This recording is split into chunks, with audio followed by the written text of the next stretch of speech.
आज के प्रोग्राम का बेसिकली सवाल ये है कि अगर बात करें हम इंडिया की यूनियन मिनिस्टर नितिन जी की, उन्होंने कहा है कि अगले 5 सालों में इंडिया में पेट्रोल व्हीकल्स जो है वो बैन हो जाएंगी क्योंकि पेट्रोल की ज़रूरत ही नहीं पड़ेगी कि इंडिया पेट्रोल से ग्रीन फ्यूल पे शिफ्ट हो चुका होगा। इलेक्ट्रिक व्हीकल्स जो है वो इस्तेमाल की जाएंगी, मतलब इलेक्ट्रिक व्हीकल्स इस्तेमाल की जाएंगी और पेट्रोल को बैन कर दिया जाएगा। क्या कहना चाहेंगे आप उनकी स्टेटमेंट के हवाले से? इंडिया के अगर यूनियन मिनिस्टर ने ये बयान दिया तो ये इंडियन इकॉनमी के लिए बड़ी अच्छी बात है। इससे इंडियन करेंसी स्टेबल होगी, उनका रुपया जो है इंडिया का वो डॉलर के मुकाबले में तगड़ा होगा और उसकी कदर में इजाफा होगा। पहली बात ये है। दूसरी बात ये है कि वो जो कई बिलियंस ऑफ डॉलर जो हर साल इंडिया बाहर भेज देता है पेट्रोल और दूसरी चीज़ों की मद में, वो बचाएंगे। वो डॉलर इसकी अपनी कंट्री में रहेंगे और वो डॉलर को यूज़ करते हुए इंडिया अपने यहाँ पे लोकेलिटीज़ में जॉब क्रिएशन कर सकता है, हॉस्पिटल इंफ्रास्ट्रक्चर पे पैसे लगा सकता है, एजुकेशन पे पैसे लगा सकता है। तो ये बड़ी खुशाइन बात है। दूसरी बात ये है कि जो लोकल मैन्युफैक्चरर हैं गाड़ियों के, उनके लिए भी ये एक बड़ी अच्छी उन्होंने सिस्टम कहा है कि 5 साल का टाइम दिया है। अदरवाइज़ क्योंकि अगर ये पेट्रोल पे चलने वाली गाड़ियाँ, एक तो ये माहौल के लिए अच्छी नहीं है, दूसरा ये इकॉनमी के लिए अच्छी नहीं है। तो जैसे ही ये चेंज करेंगे तो इंडिया की इकॉनमी को भी काफ़ी ज़्यादा फ़र्क पड़ेगा। इंडियन इकॉनमी बहुत ज़्यादा ऊपर चली जाएगी। पहले ही ऑलरेडी इंडियन इकॉनमी काफ़ी ज़्यादा ऊपर है पाकिस्तान की इकॉनमी के मुकाबले में। आप देखें जी, हमारे रिज़र्व कहाँ हैं, उनके रिज़र्व कहाँ हैं, हमारी इकॉनमी कहाँ है, उनकी कहाँ है। सारे पैसे हमारे पास जितने डॉलर होते हैं, सारे डॉलर हम पेट्रोल की कीमत, मतलब पेट्रोल जो इम्पोर्ट करते हैं उसके सारे पैसे दे। एक तो हमारे पास है ही नहीं डॉलर, और दूसरा जितने थोड़े बहुत डॉलर होते हैं वो हम पेट्रोल के मद में दे देते हैं। तो अगर इंडिया ये चीज़ बचा रहा है तो इंडिया के लिए ये बड़ी अच्छी चीज़ है। दूसरा जो लोकल मैन्युफैक्चरर हैं गाड़ियों के, उनको एक मैसेज है कि भाई आपने अपनी गाड़ियों को अगर हाइब्रिड या इलेक्ट्रिक नहीं कर सकते तो 5 साल बाद इंडिया छोड़ जाओ। ये सीधा सीधा पैगाम है उनके लिए। क्या पाकिस्तान की गवर्नमेंट ये कर सकती है? उसके बाद गट्स हैं? नहीं है, बिल्कुल नहीं कर सकती। क्यों? यहाँ पे मोनोपोली चल रही है इन बड़ी कंपनीज़ की। ये कभी भी वो काम गवर्नमेंट को नहीं करने देते जो उनके हक़ में नहीं है। जैसा कि अब ये पब्लिक के लार्ज इंटरेस्ट में है कि आप इलेक्ट्रिक गाड़ियों पे शिफ्ट हो जाएं। इससे काफ़ी ज़्यादा माहौल दोस्ती है और लोगों को काफ़ी ज़्यादा इससे फ़ायदा होगा। मैं समझता हूँ कि ये सारा क्रेडिट जो है ना यूनियन मिनिस्टर के अलावा जो करंट गवर्नमेंट है ना इंडिया की, नरेंद्र मोदी को जाता है।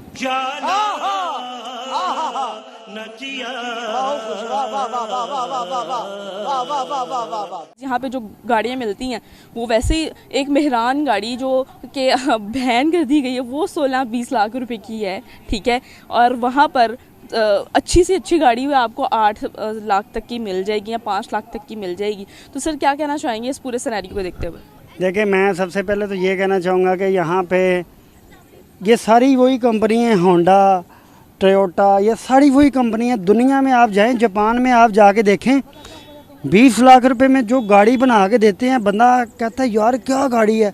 और यही कंपनी जब इधर आती है ना, 20 लाख में आपको कनस्तर बना के, 3 डब्बे बना के देना शुरू कर देती। यानी वो गाड़ी ऐसी होती है कि बंदा अंदर बैठता है तो बंदे को खुद नहीं पता होता कि बंदे ने अपनी मंजिल पे जाना है या ऊपर चले जाना है।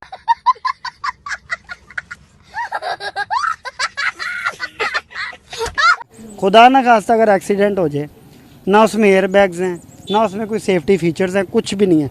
दूसरा ये अन्नेवाह पेट्रोल खाती हैं वो गाड़ियाँ, अन्नेवाह इकॉनमी को, माहौल को ख़राब करती हैं। और पाकिस्तान तो ये कर ही नहीं सकता क्योंकि पाकिस्तान के पास तो बिजली नहीं है। जब बिजली नहीं है गाड़ियों को चार्ज कैसे करेगा? ठीक है, पेट्रोल बाहर से मंगवा के पेट्रोल डाली जा रहे हैं, बिजली नहीं है तो इंडिया इसलिए जा रहे हैं, इंडिया के पास बिजली काफ़ी ज़्यादा है और वो अपने पैसे बचा के सारे पैसे जो है वो बिजली में इन्वेस्ट करेगा। लोग जगह जगह चार्जिंग पॉइंट्स बना देगा। और ये इस तरह है कि जब जगह जगह चार्जिंग पॉइंट बन जाएंगे, लोग जाएंगे अपनी गाड़ियाँ वगैरह चार्ज करेंगे। पाकिस्तान इसलिए भी इस तरफ नहीं आ रहा कि यहाँ पे कोई इन्वेस्टमेंट करने को तैयार नहीं है। यहाँ पे अनसर्टेनिटी बहुत ज़्यादा है, आपको पता नहीं है कि नेक्स्ट डे क्या हो जाना है। जिस तरह देखें हमारी करेंसी नीचे जा रही है। आपने रशिया की बात की है कि इंडिया रशिया से ऑयल ले रहा। अभी इंडिया बहुत सस्ता ऑयल रशिया से लेके बड़ा सस्ता ऑयल बेच रहा है। उसके अलावा फिर भी इंडिया जो है वो मुतमईन नहीं है। वो कहता है कि हम अपने लोगों को वो चीज़ देना चाहते हैं, इंडिया की गवर्नमेंट है जिसमें उन लोगों का ज़्यादा फ़ायदा है, यानी कि इलेक्ट्रिक व्हीकल्स। जिसमें समझ लें कि आपने बाय कर ली, उसमें ज़्यादा मेंटेनेंस नहीं करनी पड़ती। आपने बाय किया, वन टाइम इन्वेस्टमेंट है, आपने चार्ज करना है, चलें जी जहाँ मर्जी जाएँ। टेस्ला आप देखें, दुनिया की इस टाइम सबसे बड़ी कंपनी जो इलेक्ट्रिक कार की है वो टेस्ला है। उसका जो ओनर है, लोग उसको मजाक करते थे कि ये जोकर है, ये है, ये वो है, लेकिन उसने फ्यूचर देखा हुआ है। उसको पता है कि आने वाले वक्त में ये टेस्ला जो है ये दुनिया की नंबर 1 कार है, अभी भी है और बनेगी भी इलेक्ट्रिक गाड़ियाँ। और उसने ये भी कहा कि इंडिया में वो प्लांट लगाने का सोच रहा है टेस्ला। अब यहाँ पे क्यों नहीं लगा रहा, उसको पता है यहाँ पे जब प्लांट लगाने आएंगे, यहाँ पे सबसे पहले कहेंगे जी कमीशन क्या दोगे। उसके अलावा कहोगे जी, वो टेस्ला को कहेंगे आप इलेक्ट्रिक छोड़ो, आप पेट्रोल वाली गाड़ियाँ बनाना शुरू कर दो, क्योंकि बाइट से पेट्रोल आएगा, इनकी कमीशनें बनेंगी, इनके मुआवजे होंगे LNG के। तो ये बड़ी चीज़ें इंडियन गवर्नमेंट सिर्फ अपने लोगों के बारे में सोचती है। यहाँ पे गवर्नमेंट अपने बारे में सोचती है, अपने करप्शन के केस ख़त्म कर लो, एंटी करप्शन जो है वो उनके कवानीन चेंज कर दो, उनका कानून चेंज कर दो जी, वो किसी को पकड़ नहीं सकते, जो भी अपने ऊपर चार्जेस है वो ख़त्म करा लो। इंडियन गवर्नमेंट इस तरफ बिल्कुल नहीं है, वो अपने लोगों का सोचती है और जो उनके लोगों के मफाद में वो डिसीजन लेते हैं। देखें दुनिया में बड़ी बड़ी कंपनीज़ में जो इंडियन जाके बैठ गए हैं, उनका एजुकेशन सिस्टम हमसे काफ़ी ज़्यादा आगे निकल गया है, डिफेंस सिस्टम उनका हमसे आगे निकल गया है, और वो बल्कि एक्सपोर्ट करते हैं, डिफेंस एक्सपोर्ट करते हैं, चीज़ें बना के दुनिया को बेच रहे हैं। हम क्या करें, हम तो आज तक इस चीज़ से निकल नहीं सके कि ज़रा सा बारिश हो जाए पूरा पाकिस्तान डूब जाता है। अब आपने देखा है कराची में बारिश हुई है, पूरा कराची डूब गया है, यहाँ तक पानी खड़ा है। हाँ, अभी हम इंडिया को कहते हैं कि पानी छोड़े, वो रावी खुश्क है, अगर वो पानी छोड़ देंगे तो पाकिस्तान ही डूब जाएगा। और इंडिया ने जब इंडिया के सारे जो जितने भी लोग हैं ना, वो सिर्फ थूक ही फेंक दें, पाकिस्तान बर्बाद हो जाएगा। पानी छोड़ने की तो बात क्या है, समझ रही है ना। ये पानी छोड़े, पानी इंडिया ने पानी छोड़ दिया ना तो हम कहीं जोगे नहीं रहेंगे, ये पूरा पाकिस्तान डूब जाएगा। इतना ज़्यादा पानी हम तो 100 मिलीमीटर बारिश नहीं हमसे संभाली जाती, हमने इंडिया से पानी छिड़वा के क्या दुनिया से ऊपर जाना है।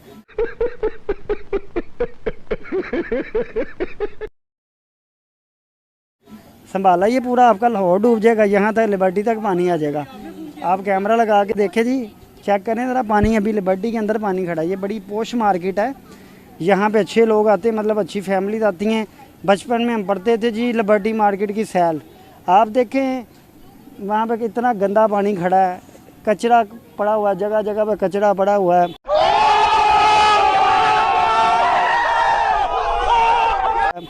कोई निकासी का इंतज़ाम नहीं है, जो है भी वो बैठ चुका है, जगह जगह गटर फंसे हुए हैं।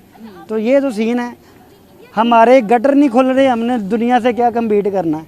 बात समझ रहे हैं ना, हम अपनी सड़कों से पानी नहीं निकाल सकते, हमने दुनिया से क्या कम्पीट करना है। हम आज भी उस चक्कर में पड़े हुए हैं जी, फलाना मुसलमान तो फलाना ये तो फलाना वो। हमें असल जो मसाइल है ना उनकी आगाही नहीं है। हम यहाँ पे बिरयानी पे वोट दे देते हैं, एक कीमे वाला नान दे के वोट देते हैं। हमारी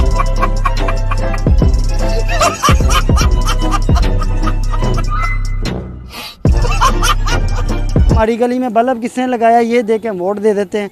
हम ये चीज़ नहीं सोचते यार मुल्क के लिए क्या ठीक है, मुल्क के लिए कौन अच्छा है। अपने छोटे छोटे मसले मसाइल को देखते हुए हम जो है ना अपना लीडर चूज़ कर लेते हैं, ठीक है। वो वोट लेते हैं, बाद में 5 साल गायब हो जाते हैं। कराची का हाल देख लें, 30 साल से वो मतलब एक ही बंदे ने गवर्नमेंट पकड़ी हुई है, 14-15 साल से। वो कहते हैं जी उसने ऐसा ही कर दिया, उसने ऐसे कर दिया। तो हमारे तो ये इलेक्ट्रिक छोड़े, हमारे तो ये गटरों के मसाइल नहीं हल हो रहे, तो हम कहाँ जाएँ, मुझे बताएं। ये तो बात आपने बिल्कुल ठीक की है, हमारे यहाँ पे तो गटरों के मसाइल हल नहीं हो रहे, तो हम क्या कर सकते हैं, क्या सोच सकते हैं। सर पाकिस्तान की जो कंडीशन है वो भी आपके सामने है, पाकिस्तान के जो पेट्रोल की कीमतें हैं वो भी 7वें आसमान तक पहुँच चुकी हैं। तो क्या कहना चाहेंगे इस पूरे सिनेरियो को देखते हुए, इंडिया ने यह इनिशिएटिव लिया? मैं आपको बताता हूँ, दुनिया में पेट्रोल की कीमतें नीचे आ रही हैं, $98 पर बैरल हो गया। ये 18 रुपये सस्ते करके बहुत, ये कल सस्ता किया 18 रुपये, बड़ा आसान किया जी लोगों पे। और जो 100 रुपया महंगा किया वो क्या किया आपने। एक IMF नाम की जोंक है, वो चमड़ी हुई है पाकिस्तान को, वो ना छोड़ती है ना लोग जान छुड़ाना चाहते हैं, ठीक है। ऐसा कौन सा काम है जो हमारा IMF के बगैर नहीं हो रहा। IMF कहती ये कर दो वो कर दो, 100 रुपया पेट्रोल महंगा करने के बाद भी IMF नहीं थी मान रही। क्यों नहीं थी मान रही, उन्हें पता है कि ये इनको हमने पैसे दिए, इन्होंने खा जाने हैं, चोरी कर जाने हैं। उनको पता, एक बंदा प्राइम मिनिस्टर के ऊपर केस चल रहा है, प्राइम मिनिस्टर के ऊपर एंटी करप्शन में केस है और जिस इदारे ने केस किया हो वो उसका सरबराह उसने खुद लगा दिया है। यानी कि जो हमारा वज़ीर दाखिला है उसके ऊपर मतलब वो केस है कि वो स्मगलिंग करता है अफीम या जो भी है। अब वो उसका हेड बन गया, यानी कि हेड देखेगा कि मैंने अपने केस में किसको लगाना है, किसने जाके क्या देखना है। तो ये तो हाल है, आधा मुल्क बांग्लादेश बना दिया है, आधा मजाक बना दिया है। तो ये तो भाई कॉमेडी हो रही है, असल में मुल्क नहीं चल रहा। अब देखें ना वो जो अपने हमारे यहाँ पे करंट लीडर है, कौम की बेटी, आपका अब्बा तो बाहर बैठे हुआ है, ठीक है, फादर आपका बाहर बैठे, सारी ज़िंदगी हुकूमत की है, इलाज कराने बाहर गए हुए हैं। आप यहाँ पे हॉस्पिटल बना लो, यहाँ पे इलाज नहीं होता? नहीं जी नहीं, अपना इलाज बाहर होना है। यहाँ की गरीब माम हॉस्पिटल में चले जो पेन किलर लगा कहते हैं जाओ जी घर जाओ। ये तो हाल है, सारी ज़िंदगी हुकूमत करके एक हॉस्पिटल नहीं बना सके। तो छोड़ें आप इन बातों को, हम इंडिया के साथ मुवाजना कर ही नहीं सकते। वो किधर, वो देख के कहाँ पे खड़ा, $100 बिलियन एक्सपोर्ट IT, हमारे पास खजाने में $8 बिलियन है, वो भी किसी और के, वो भी किसी और के। 3 अरब सऊदिया के हैं, वो जब मर्जी आंखें दिखाना शुरू कर देता है जी हमारे पैसे वापस करो। वो जब मर्जी नाराज़ हो जाता है, चाइना नाराज़ हो जाए हमारे पैसे वापस करो। UAE ने पैसे रखे हुए हैं। ये जो मांगे तांगे के पैसे हैं, देखिए मांगे तांगे वाले की कोई इज़्ज़त नहीं करता। आप मांगना शुरू कर दो आपकी कोई इज़्ज़त नहीं करेगा। खुद मुख्तार लोग जो है ना और मुल्क है, उनकी इज़्ज़त होती है। हमारे लोकल मसाइल हल होने चाहिए, उसके बाद हमें इंटरनेशनल बातें करनी चाहिए। इंडिया क्या हो रहा है, G20 इंडिया में हो रही, ये बातें जो है ना बेमायनी है। बिल्कुल इसी तरह महल्ले का एक नॉर्मल सा घर जो है वो किसी चौधरी के साथ मुकाबला नहीं कर सकता। चौधरी ने 100 डिशें पका ली हैं, भाई आप पहले दाल तो पका लो। चौधरी ने ये कर दिया, वो चौधरियों की बात बाद में आती है, पहले अपना घर ठीक करना चाहिए, बात यही है बस। सर, क्या आज की डेट में हमें फिर इंडिया से सीखते हुए काम करना चाहिए जिस हिसाब से वो वर्किंग कर रहे हैं? और पेट्रोल, उन्होंने आने वाले टाइम में पेट्रोल से चलने वाली व्हीकल्स को ही बैन कर दिया, इससे बड़ी बात और क्या हो सकती है? क्या जिस तरह उनकी पॉलिसीज़ हैं हमें भी उस तरह सीखते हुए काम करना चाहिए उनसे? देखिए, हम जो है ना, हम किसी से क्या सीखेंगे, हमें हर एक से सीखना चाहिए जो अच्छा काम कर रहा हो। हम सिर्फ इंडिया की नेगेटिविटी देखते हैं। इंडिया में कुछ हल्का सा भी नेगेटिव हो जाए ना, किसी ने किसी को थप्पड़ मार दिया, हमारा मीडिया वो दिखाना शुरू कर देता है। इंडिया की कोई भी पॉजिटिव चीज़ हम नहीं दिखाते, और पॉजिटिव चीज़ जहाँ से मिल रही हो हमें दिखानी चाहिए, उसके बारे में बात करनी चाहिए। पॉजिटिव चीज़ ये है कि इंडिया का एजुकेशन सिस्टम बड़ा आगे चला गया, इस पे कोई बात नहीं करेगा, कोई नहीं दिखाएगा। पॉजिटिव चीज़ ये है कि दुनिया के बड़े बड़े जिन इदारों को हम तरले कर रहे हैं जी हमें निकाल दो ग्रे लिस्ट से, उसका सरबरा इंडियन बन गया। बताओ अब क्या करोगे? अब आप पहले आप इंडिया को भगाते हो, ये वो फ्लांटिंग, उसका सरबरा बन गया। IMF में भी उनके बंदे बैठे हुए हैं, गूगल में उनका बंदा बैठा हुआ है, बड़ी कंपनी में इंडियन बैठे हुए हैं। तो हमें सीखना चाहिए ऐसा। हमारे निज़ाम में, हमारे तालीम के निज़ाम में कुछ ना कुछ तो ऐसी चीज़ है ना कि हम बड़े बड़े CEOs नहीं बना पा रहे, हम बड़ी बड़ी कंपनीज नहीं बना पा रहे। इंडिया में मतलब इंडिया के 10 बंदों में, मतलब 10 बंदे भी नहीं, एक बंदे के पास इतना पैसा है कि पूरे पाकिस्तान के पास उतना पैसा नहीं है। समझ रहे हो? समझ रहे हो ना? बस यही। $100 बिलियन मुकेश अंबानी, हमारे ख़जाने में $8 बिलियन। तो ये मवाजना हो ही नहीं सकता। और हम कभी भी इंडिया से पॉजिटिव चीज़ जो है ना उसको अडॉप्ट नहीं करेंगे। हम सारी ज़िंदगी इंडिया की नेगेटिविटी फैलाते रहेंगे, उसके बारे में नेगेटिव बातें करते रहेंगे। यहाँ पे वोट लेते ही ऐसे हैं जी, इंडिया को ये कर दे, जैसे इलेक्शन आते हैं ये इंडिया के बारे में बातें करना शुरू कर देते हैं। इंडिया जो है वो आपके ख़िलाफ़ नहीं है, आप ये बात समझ लें। आप उनके साथ अच्छे रिलेशन बनाएं, वो आपके साथ सही चलेंगे।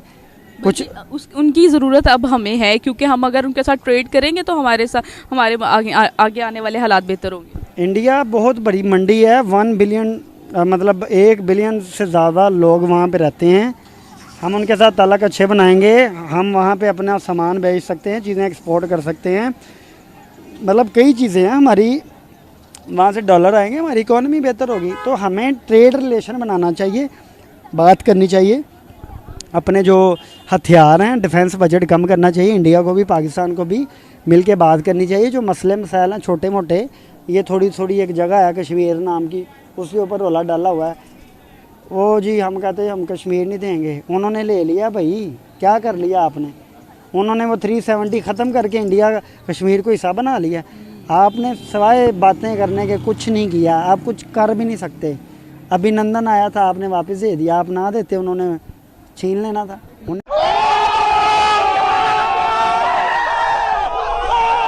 उन्हें पता कैसे लेना था। तो बात करनी चाहिए भाई। यहाँ तो हम बड़े तुरम खाना हैं, हम ना अभिनंदन देते, हम अपने पास रखते, हम उनसे डर भी रहे हैं और हम उनको आंखें भी दिखा रहे हैं। तो ये डबल मीनिंग, डबल पॉलिसी नहीं चलेगी। या तो आप सीधे सीधे बात करो, अपना रिलेशन बेहतर करो, यहाँ सारे ताल्लुकात ख़त्म कर दो, बस ये है। Thank you so much sir. इसी के साथ आज की मजदूरी यहीं खत्म करते हैं। अगर तुम्हें वीडियो पसंद आई तो लाइक मारो यार। मुझे नहीं पता, मुझे 2 मिलियन लाइक्स चाहिए, कैसे ना कैसे करके मुझे चाहिए। इतना झिला मैं कभी नहीं होऊंगा अपनी पूरी जिंदगी में जितना इसमें झिलाऊं, मुझे चाहिए ही चाहिए। तो लाइक मारो, और अगर तुम लोग नए हो तो सब्सक्राइब करो। वो जो लाल वाला बटन है उस पर फूट फेंक के मारो या फिर मोमबत्ती, मुझे नहीं पता, बस क्लिक हो जाना चाहिए। अब मैं भी जा रहा हूं, मुझे पैसों के पीछे भागना है। बाय।